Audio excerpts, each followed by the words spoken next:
Well, hello again, everybody, and thank you to all the entrepreneurs who are tuning in to Radio Entrepreneurs. We are doing more stories than ever before. With the new normal, it's more important that people know how people are dealing with this new normal, how they're going to market, how they're keeping their employees working, how they're building their business, doing sales and marketing. And, if I'm going to talk about marketing, I got to talk to Jim Farrell of PR First, one of our reporters.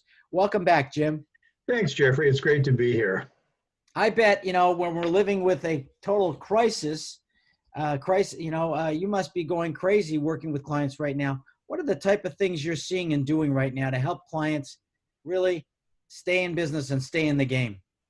Well, there's a couple of areas, Jeffrey. I think one of the immediate ones is how they're corresponding and communicating with their various groups, whether it's their employees, their customers, or even their vendors. And what we say is silence is golden is an old saying that does not apply here. Sometimes there's a tendency, I think, among people to kind of draw in and just kind of circle the wagons and figure they just kind of stay put and not do much. And I understand, and I think most people do, that the communications that people are doing at this time, you want to not sound opportunistic, but you also want to be in a position to let people know what's going on. And I think we've moved in crisis communication beyond that first level where everybody was telling their customers, their employees, their vendors, all the careful hygiene practices that their company was undertaking about having hand sanitizers and washing their hands and wearing masks and all. And I think people needed to hear that at the very beginning, but it's shifted, I think, now to a different level, and that is, how is your business doing? How are you reaching out to customers? How are you letting people know what you're doing? And the advice that we've worked with a number of clients, a few financial service ones in particular, on messaging to their customers when they've had to make changes. And I'll give you an example. A number of the banks have closed their branches to public use. They have drive-up windows. They have online services. So a lot of what we're helping the financial world with is those kind of communications that help educate customers that are used to walking in and seeing tellers and doing the financial transactions the old-fashioned way. So a big part of the communication is how to educate the people on making those the switch to more online, and how to make it seem like it's something that is to their benefit. So part of it is the if you will, the careful communication for that. So it needs to be more detailed. It needs to be direct. It needs to be put things in a positive way, I would say. We don't need to build on people's anxiety right now. We don't, no. And I think that all you need to do is to turn on a television channel, any one of them, and watch the total numbers going up, even though they're starting to flatten off a bit. And there's an anxiety out there, and I think in that time is an opportunity for people to step back, take a look, and think, how do I communicate? And I tell people, do it directly, do it clearly, do it with empathy. Understand that the person who's reading your email or listening to your video or watching you is not going to necessarily be doing so from the calmest perspective. So your job in part is to kind of calm their anxieties and tell them what they need to know, tell them directly, but don't amp it up by the wrong kind of wording, basically, if that makes sense to you. Right.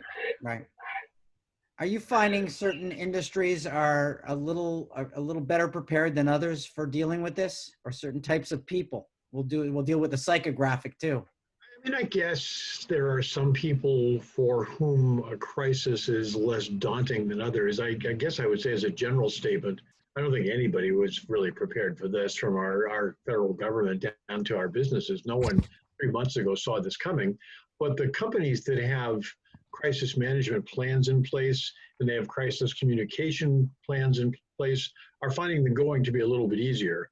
I think what you might call the foundational parts of our economy, the banks, and even some of like the grocery stores, the supermarkets, all of them, I think, have gotten up to speed and become prepared pretty quickly.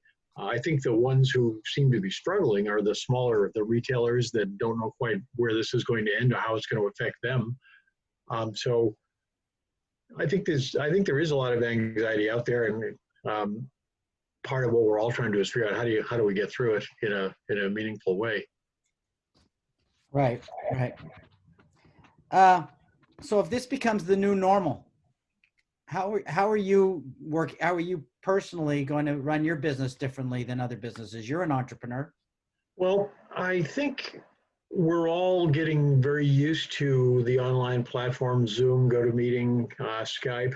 And I think one way that I and a lot of businesses will differ is that we will probably spend a lot more of our time working remotely. I think we'll find the opportunities for whether it's networking groups or it's even client meetings to do so via virtual means. And I think what we'll all try to do is to perfect that technique so that it's not the same as the face to face, but it's a good close second.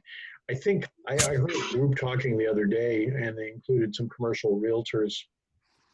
They were talking about that they think a lot of people are finding that they are able to work remotely more easily than they initially thought they would, and what ripple effect, what repercussions they may have on office space 3 months, 6 months down the road, we don't know. But I think that this gives people a chance to try things a little differently, because if you think about it, when back in, let's say, January, if you thought we were going 100 miles an hour, it's like we hit a stone wall, and all of a sudden everything came to a halt, and now we're all trying to figure out how do we go forward in a meaningful way.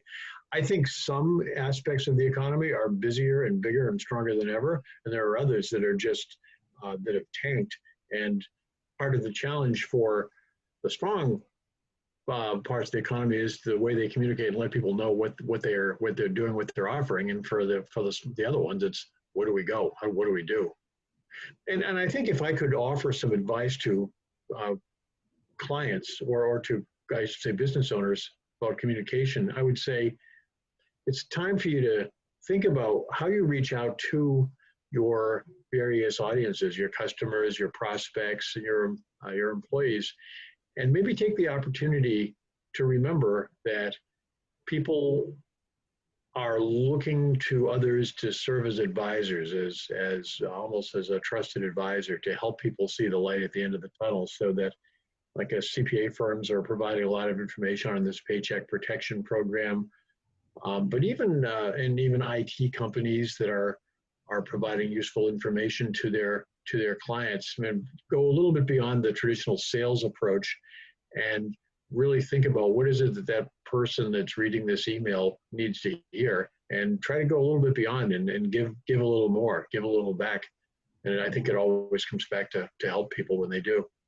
No, that's very good advice, Jim.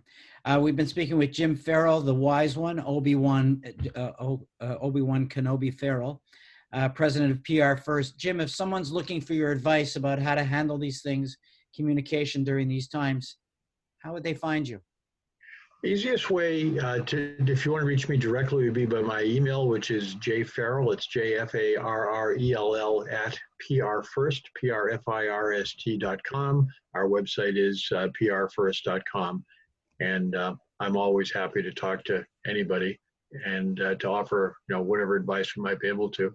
And it's always great to have a chance to come on to Radio Entrepreneurs and talk with you and then the gang and share some stories. Well, you're one of our reporters and one of the biggest supporters of the show as well. I was on a special Facebook podcast yesterday, and I referred to you as one of the supporters of the show. Very important to all of us. Well, so, thank you. I appreciate that. We look forward to speaking to you again as this whole thing unravels and we design a new way of dealing with this economy. I think that's what we're doing. We're in process of all figuring out how do we, create a new way of going to market right now. So I think we are. Yeah, I think we are. Yeah, and you've been around some crises before, so you've been through this before, and I'm sure you'll be very helpful for us moving forward. Remind everybody, if you're looking for up-to-date news on how people are dealing with the virus from a business perspective, Radio Entrepreneurs, good choice. Good choice, Jim Farrell. Thanks very much. Thanks for everything you guys do. It's great to hear you. Thanks a lot. Bye Thanks, now. Jim. Bye. Thanks, Jim. That's been great.